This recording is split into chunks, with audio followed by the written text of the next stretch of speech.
नमस्ते प्रणाम। मैं हूं संजू यादव। सभी दीदी बहनों का स्वागत करते हुए मैं फिर से अनुराग हत्याकांड पर गीत लेकर के आई हूं। दोस्तों, आप लोग नहीं जानते हैं तो आप लोग जान सकते हैं कि अभी तो अनुराग का हत्या हुआ है, पर अभी उनके बहनों के ऊपर भी डर है, क्योंकि 10 बजे 11 बजे लालता का जो बेटे लोग हैं मुंह बांध करके अनुराग की बहनों को डरा रहे हैं। कहीं यहाँ खड़ा हो रहे हैं, कहीं वहाँ खड़ा हो रहे हैं। फिर से डर का माहौल बन गया है। तो इसलिए मैं योगी आदित्यनाथ जी के लिए और मोदी सरकार के लिए न्याय के लिए एक गीत लेकर के आई हूँ। तो आप लोग कहाँ कहाँ से हमारे गीत को सुन रहे हैं, देख रहे हैं, कमेंट बॉक्स में ज़रूर बताइएगा। क्या यह न्याय का जो हम गुहार सरकार के लिए लगा रहे हैं, क्या आप लोग भी हमारा सपोर्ट करोगे? क्या हमारा आप लोग साथ दोगे अनुराग परिवार को न्याय दिलाने के लिए? आप लोग कमेंट बॉक्स में ज़रूर बताइएगा। जैसे प्रधान भैया को आप लोग मिल कर के सपोर्ट, आप लोगों के सपोर्ट से प्रधान भैया को न्याय मिला, उसी तरह से हम चाहते हैं कि अनुराग परिवार का भी न्याय मिले।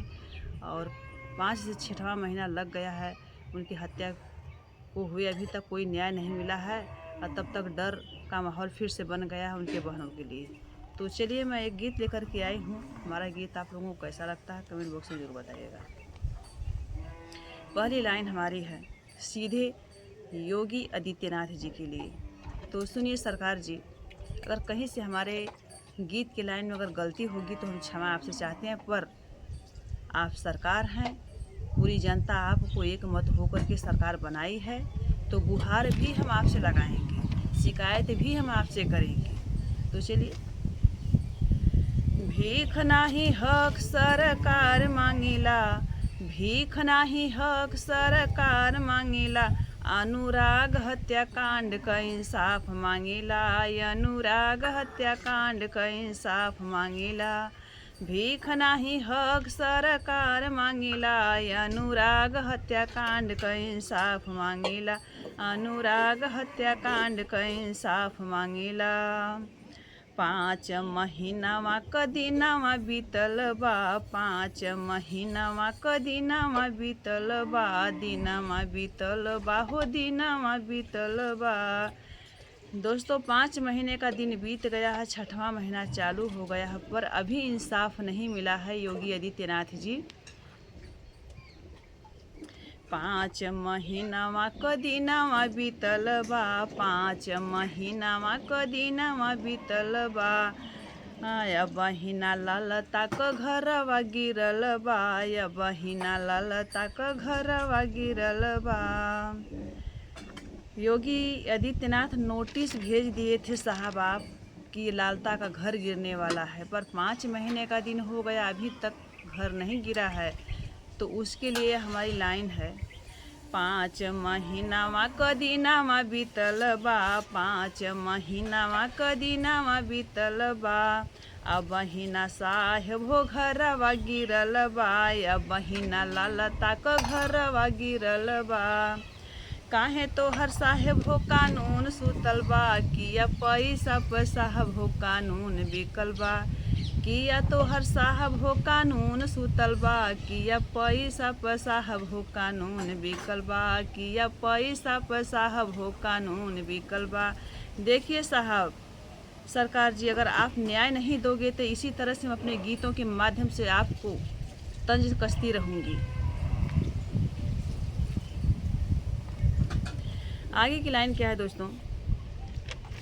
भीख नाही हक सरकार मांगिला, अरे भीख नाही हक सरकार मांगिला, अनुराग हत्याकांड का इंसाफ मांगिला, अनुराग हत्याकांड का इंसाफ मांगिला, अनुराग हत्याकांड का इंसाफ मांगिला। धोखावा से मरलै पापी कटल गरदनामा, धोखावा से मरलै पापी कटल गरदनामा, कटल गरदनामा हो कटल गरदनामा।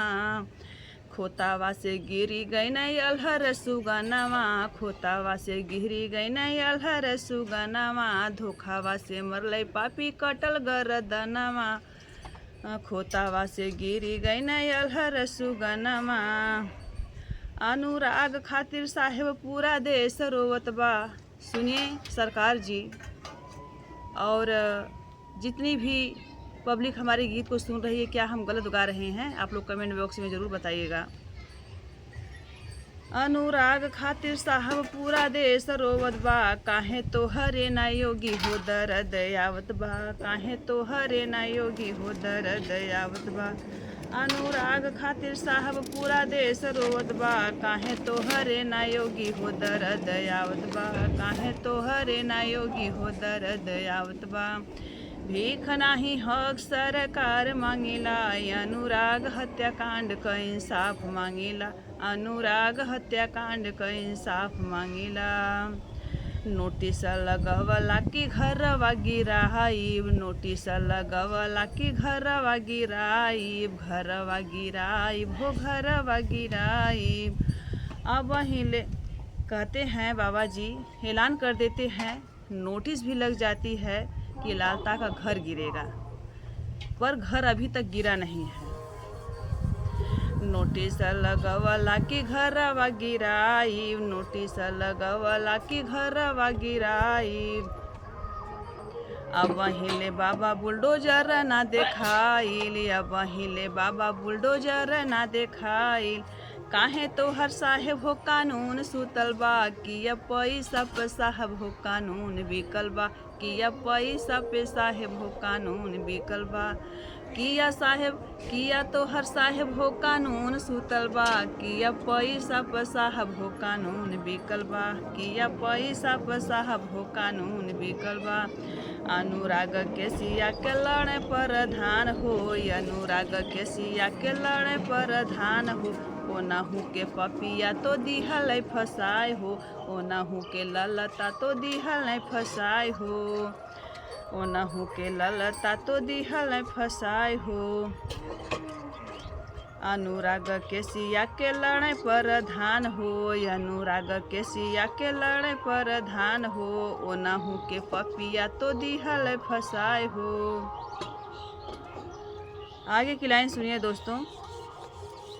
हमारी एक लाइन बहुत ही सुंदर है पापियों के लिए। सरकार जी,